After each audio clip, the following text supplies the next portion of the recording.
اللہ الرحمن الرحیم نحمدہ ونصلی ونسلم علی رسولہ الکریم اما بعد۔ محترم ناظرین، آج آپ کے لیے حصولی مقاصد کے لیے ختم قرآن کی سب سے اعلیٰ اور افضل عمل بتانے جا رہا ہوں۔ پیارے دوستو، آج تک آپ نے بہت مرتبہ قرآن کریم کا ختم کیا ہوگا، لیکن آج آپ کی تمام تر مسائل کو حل کرنے کے لیے، مصیبتوں کو ختم کرنے کے لیے، مقاصد کے حصول کے لیے قرآن کریم کی ختم کی ایک ایسی ترتیب بتاؤں گا جو کہ ہمارے اکابرین سے منقول ہے۔ پیارے دوستو، امام احمد اور شاہ عبدالعزیز محدث دہلوی رحمہم اللہ نے اسے نہایت ہی مجرب اور مستند قرار دیا ہے۔ پیارے دوستو، حصولی مقاصد کے لیے آپ دوستوں نے بہت سے اعمال کیے ہوں گے، بہت سی تسبیحات پڑھے ہوں گے، لیکن آج جو عمل پیش کرنے جا رہا ہوں، اگر آپ صرف ایک ہفتہ قرآن کریم اس خاص ترتیب پر ختم کرے تو یقین مانیے اسی وقت رب کریم آپ کی مقاصد کو پورا کرے گا، چاہے آپ کے مقاصد ہزاروں کیوں نہ ہو، آپ کے خواہشیں لاکھوں کیوں نہ ہو، لیکن آپ کے مقاصد اور خواہش جائز ہونا چاہیے۔ محترم ناظرین، یوں تو مصیبت کے وقت لوگ گھروں میں ختم قرآن کا اہتمام کر لیتے ہیں، وظائف پڑھتے ہیں، تسبیحات کرتے ہیں، اعمال کرتے ہیں، اور اللہ تعالیٰ کی رحمت سے امید ہے کہ اس سے بھی ہزاروں نحوستیں دور ہوتی ہے اور ہزاروں الجھنیں سلجھ جاتی ہے۔ لیکن اکابرین سے جو ختم قرآن کی ایک مخصوص ترتیب ہمیں ملنے کو ملتا ہے، تو اسی حوالے سے آج میں بھی آپ دوستوں کے ساتھ وہ اکابرین کا ترتیب شیئر کروں گا۔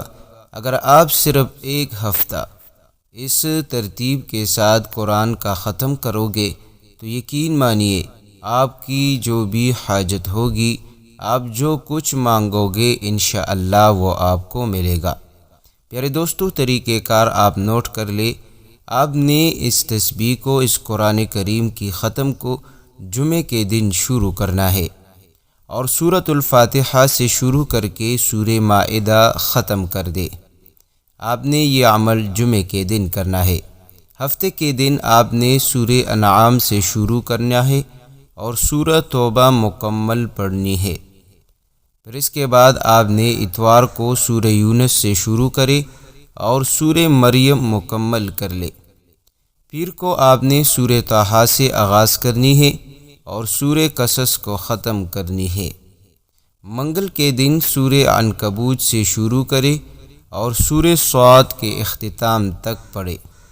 بدھ کو سورہ زمر سے آخر کر کے آغاز کر کے آپ نے سورہ رحمان مکمل کرنی ہے، اور جمعرات کو آپ نے سورہ واقعہ سے شروع کر کے سورہ ناس پر اختتام کرے، اور اختتام کرتے ہی سورہ فاتحہ اور سورہ بقرہ کا پہلا رکوع مکمل کرے۔ پیارے دوستو، جب آپ اس طریقے پر صرف ایک ہفتہ قرآن کریم کا یہ ختم کرو گے، اس خاص ترتیب پر قرآن مکمل کرو گے اور اپنے مقصد کے لیے آپ اللہ تعالیٰ سے خوب گڑ گڑا کر دعا مانگو گے، صدق کے دل سے پڑھو گے، تو پیارے دوستو اس عمل کے صدقے صحرا میں بھی پھول اگا سکتا ہے۔ محترم ناظرین، اس عمل سے آپ اپنی ہر ناممکن کو ممکن میں بدل سکتے ہیں۔ اس عمل سے انشاءاللہ آپ کے تقدیر کے بند دروازے کھلے گی، رب کریم آپ کے لیے رزق کے دروازے کھلوا دے گا۔ رب کریم اس عمل کے ذریعے سے انشاءاللہ آپ کے گھر بار، آپ کے اولاد، آپ کے کاروبار میں خوب برکت پیدا فرما دے گا۔ محترم ناظرین، اگر اس عمل کو کوئی غریب شخص بھی پڑھ لے تو رب کریم مال اور دولت کے اسباب پیدا فرما دیتا ہے۔ اس عمل کے ذریعے سے اگر آپ پر باری سے باری قرض کیوں نہ ہو، لاکھوں کا قرض کیوں نہ ہو، انشاءاللہ اس عمل کے ذریعے سے آپ سے وہ قرض ختم ہو جائے گا، اور رب کریم غیب کے خزانوں سے آپ کے لیے بندوبست فرما دے گا۔ محترم ناظرین، روزمرہ کی جتنی مقدار آپ دوستوں کو بتائی گئی ہے وہ آپ ایک ہی نشست میں پڑھے جائے۔ اگر کوئی ایک نشست میں نہ پڑھ سکتا ہو تو 2-3 نشستوں پر تقسیم کر کے پڑھنے میں کوئی حرج نہیں، اور اس سے عمل میں کوئی خلل نہیں آئے گا۔ ہاں، 2 باتوں کا خیال ضرور رکھیے گا۔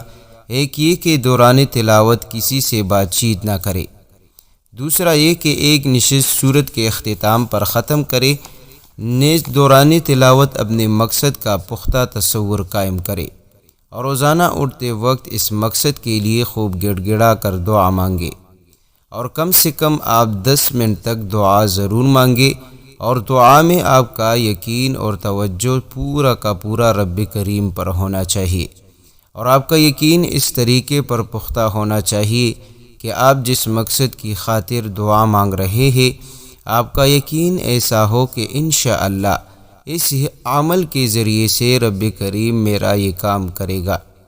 مثلا آپ کی کوئی کام میں رکاوٹ ہے، یا آپ کسی کام کو پورا کروانا چاہتے ہیں، یا آپ کاروبار شروع کرنا چاہتے ہیں اور آپ اس مقصد کی خاطر اس عمل کو کرتے ہیں، تو جب آپ اس عمل کو شروع کرو گے اور آپ ہر روز جتنی مقدار میں آپ تلاوت کرتے ہیں اس کے بعد آپ نے دعا روزانہ ضرور مانگنی ہے۔ پیارے دوستو، تو آپ کا سوچ ایسا ہونا چاہیے کہ انشاءاللہ اس عمل کے ختم ہوتے ہی میرا یہ کام ضرور بضرور ہوگا۔ جب آپ کا یقین مضبوط ہو کہ انشاءاللہ یہ کام ضرور ہوگا تو رب کریم آپ کے وظیفے میں تاثیر ڈالے گا۔ محترم ناظرین، کچھ لمحات ایسے ہوتے ہیں جس میں رب کریم فوراً بندے کی دعاؤں کو قبول کرتا ہے، اور ان میں سے ایک لمحہ جو آج کے دن ہے وہ جمعے کے بعد، یعنی حدیث پاک میں آتا ہے کہ جمعے کے دن ایک ایسا لمحہ ہوتا ہے جس میں بندہ جو دعا مانگتا ہے رب کریم وہ قبول فرماتا ہے۔ تو محدثین نے یہ ذکر کیا ہے کہ یہ جمعے کے دن عصر کے بعد شام تک ہے۔ محترم ناظرین، اسی طرح قرآن کریم کی تلاوت کرنے کے بعد جو بندہ دعا مانگتا ہے رب کریم اس کی دعاؤں کو قبول کرتا ہے۔ تیسرا یہ ہے کہ بارش کے وقت بندہ جو دعا مانگتا ہے رب کریم اس کی دعاؤں کو قبول کرتا ہے، اور جو بندہ اذان اور اقامت کے درمیان جتنا وقت ہے اگر اس میں بیٹھ کر کوئی شخص دعا مانگتا ہے تو رب کریم اس کی دعاؤں کو ضرور قبول کرتا ہے۔ تو محترم ناظرین، آج سے آپ بھی اس عمل کو جاری کریں اور اپنی تمام تر مقاصد کو، ضروریات کو رب کریم سے آپ پورا کریں، کیونکہ رب کریم کے خزانوں میں کسی چیز کی کمی نہیں۔ اگر آپ کو دولت کی کمی ہے اور دولت کے لیے آپ اس عمل کو کرو گے تو انشاءاللہ رب کریم غیب کے خزانوں سے عطا کرے گا، مشکلات بھی حل ہوں گے، پریشانیاں بھی دور ہوں گی اور مصیبتیں بھی دور ہوں گے۔ پیارے دوستو، کسی بھی مقصد کی خاطر آپ اس عمل کو کر سکتے ہیں۔ آخر میں آپ دوستوں سے گزارش ہے کہ آپ بھی اس عمل کو کر لیجئے اور اپنے دوستوں کے ساتھ بھی ثواب کی نیت سے شیئر کریں۔